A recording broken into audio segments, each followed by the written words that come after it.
10-Minute Murder contains depictions of actual crimes. What you are about to hear is real and violent in nature. Discretion is advised. This is 10-Minute Murder.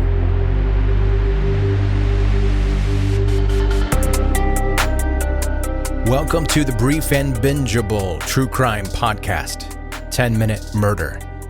My name is Joe. I'm the host, and I appreciate you being here and listening. Hi. Today we're talking about the murder of a singer that was an absolute star in the world of Tejano music and was quickly becoming huge in the United States. She was portrayed in a movie by Jennifer Lopez about her life and death, and another movie more recently. It's not quite as good in my opinion, but still worth watching. Selena was killed by her fan club president that had become obsessed with her and was also about to be taken down for embezzling funds. Before you hear the story, be sure you are subscribed to 10-Minute Murder so that you don't miss any future episodes, and you'll be able to listen the moment the episodes are released. Now, the murder of Selena Quintanilla Perez.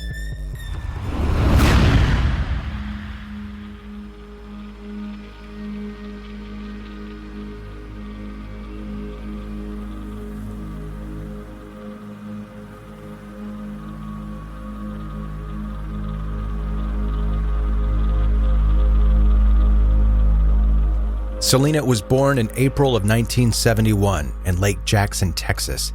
She was the youngest child of Abraham and Marcela Quintanilla.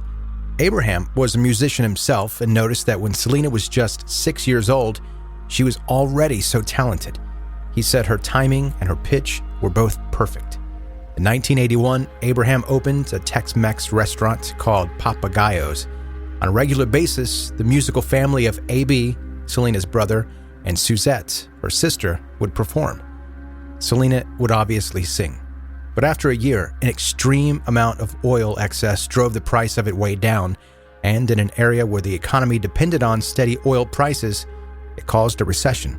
That recession hit Papagayos hard, and Abraham was forced to close the restaurant.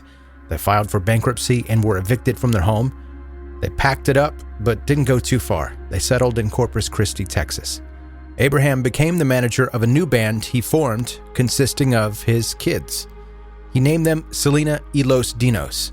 This became the new family business, and they played basically anywhere that would pay them: street corners, weddings, quinceañeras, and fairs. Selena was already an amazing singer, and with practice, became more and more polished. The popularity of the band grew, and so did their schedule of performing dates. Selena started missing some school, and when she did show up, she was obviously very tired. Teachers and administrators began to notice, and they contacted Abraham and Marcela about it. He told them to mind their own business after Abraham was threatened with being told on to the Texas Board of Education. The teachers thought that the conditions Selena was being subjected to were inappropriate for a child her age.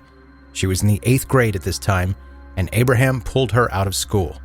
She did, though, earn a high school diploma by 17 at the American School of Correspondence in Chicago, and later enrolled in business administration classes at Pacific Western University. Selena y Los Dinos reached a level of needing to travel more and to further away places. Abraham found a raggedy old bus, they fixed it up a little, and named it Big Bertha. Traveling in Big Bertha for the next few years, playing shows, they sometimes were barely able to afford food and gas to get to the next gig. In 1984, Selena recorded her first album. She wanted to make an English album. That was vetoed by Abraham. She recorded a Tejano-style album, which is Spanish-language music with influences of polka, jazz, and country music. It's very popular with the Mexicans living in the United States. This was pretty difficult for Selena because, first of all, that's not necessarily the kind of music she personally liked. And second, she didn't speak Spanish. Pretty amazing to think that a singer so popular with a Spanish-speaking audience couldn't speak conversational Spanish at first. During recording sessions for that first album, she had to learn Spanish phonetically with help from Abraham. In 1987, at the Tejano Music Awards, Selena won Female Vocalist of the Year. For the next 9 consecutive years, she won that same award. Still, Selena y Los Dinos had trouble getting booked in some venues to play, because the promoters said Selena was a woman in a genre historically dominated by men. No doubt the promoters that wouldn't hire the band were men. By 1988, the band released 5 more albums. At the 1989 Tejano Music Awards, Selena performed. The audience included Jose Behar of EMI Latin Records and Sony Music Latin. They both wanted to sign her to major deals. Being the manager of the band and the one that made the decisions, Abraham chose EMI, despite the fact that Sony offered twice as much money to sign. EMI said they'd consider letting them put out a crossover English album, which is what Selena wanted. She and her brother AB, who also produced the band's music, wrote and recorded several English songs for the EMI executives to listen to. The crossover album was denied, and Selena was told that she needed a bigger fan base to sell that kind of album. She made another Spanish album featuring a cover of the song Sukiyaki, which is a Japanese song that has also been done in English. No doubt you've heard it. With the help of that song, Selena peaked at number 7 on the U.S. Billboard Regional Mexican Albums chart. That same year, Coca-Cola wanted Selena as a spokesperson in Texas. AB teamed up with a musician named Chris Perez to create the commercial jingle. Chris had joined Selena y Los Dinos a few months prior as a guitarist. He had a girlfriend back home in San Antonio, but quickly fell for Selena. He tried to keep his distance for a while, but found that it wasn't helping. At a Pizza Hut one night, Selena and Chris sat and talked. They told each other how they felt and decided to make a go out of a relationship. A secret relationship. They knew Abraham wouldn't have it. In 1990, Selena's next album was released. It was another big success. Still Spanish songs on this one too. It was around this time that a fan of Selena's approached Abraham asking to start a fan club. It was Yolanda Saldivar, a registered nurse from San Antonio. Abraham, thinking it would generate more exposure for the band, agreed. Yolanda quickly wriggled her way into the family and became close with Selena. Selena trusted her and named her acting president of the fan club in 1991. In 1992, Suzette, Selena's sister, saw her and Chris flirting and immediately snitched to Abraham. Of course, he was ticked, like they knew he would be. He kicked Chris off the bus and told him whatever they had was over. In fact, it was not over. They continued their relationship and had the approval of her mother, Marcella. Abraham called Chris a cancer in his family and fired him from the band. They continued their relationship in secret. Knowing that Abraham would never really approve of the relationship anyway, they decided to elope. Within hours of it happening on April 2nd, 1992, the media found out and announced it. Abraham was ticked times 10 and alienated himself for a while. Chris and Selena moved into a Corpus Christi apartment together, and her father eventually came around. He apologized and welcomed Chris back into the band. Selena's next album was out and critically acclaimed as her breakthrough album. She gained more success, more notoriety, and more awards. By 1994, she started a clothing line and opened boutiques to sell what she had designed. Yolanda, the fan club president, was put in charge of the boutiques after they were impressed with the way she ran the fan club. By 1995, Selena was an absolute star with huge success, big enough that she began work on her English crossover album. But with Yolanda at the helm, her boutiques started to slip.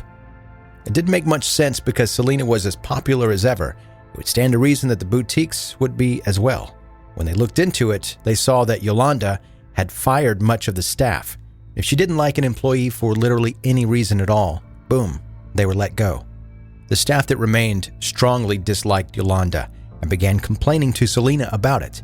She still trusted that Yolanda had her best interests in mind, so she dismissed the complaints.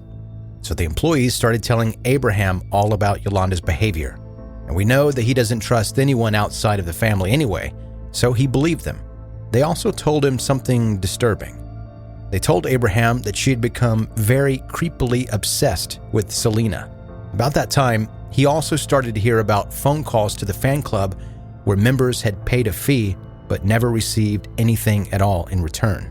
Abraham discovered that Yolanda Saldivar had embezzled more than $30,000 from the fan club and boutique. On March 9th, 1995, he got Suzette and had a meeting with Yolanda.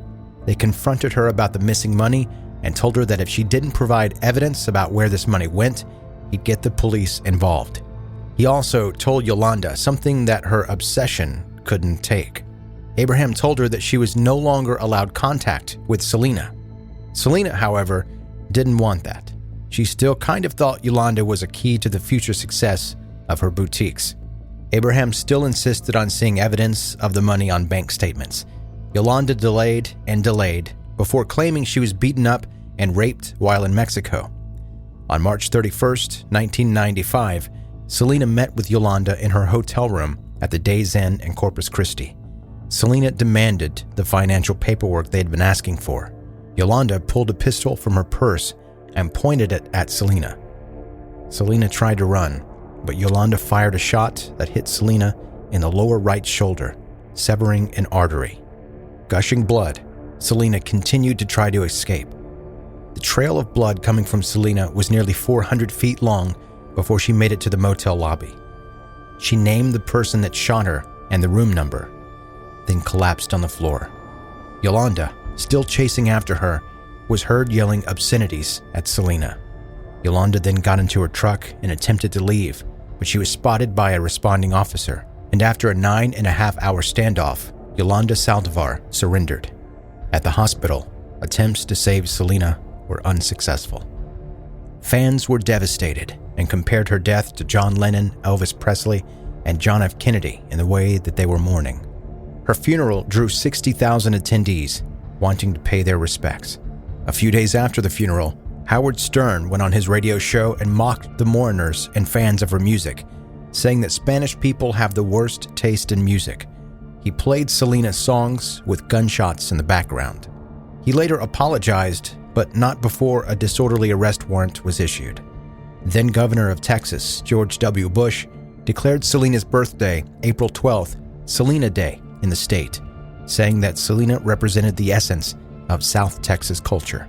October 1995, a Houston jury convicted Yolanda Saldivar of first-degree murder and sentenced her to life in prison. She's eligible for parole in 2025.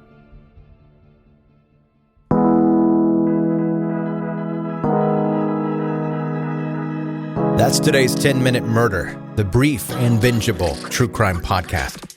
Thanks for listening today, and I apologize for the way my voice sounds today.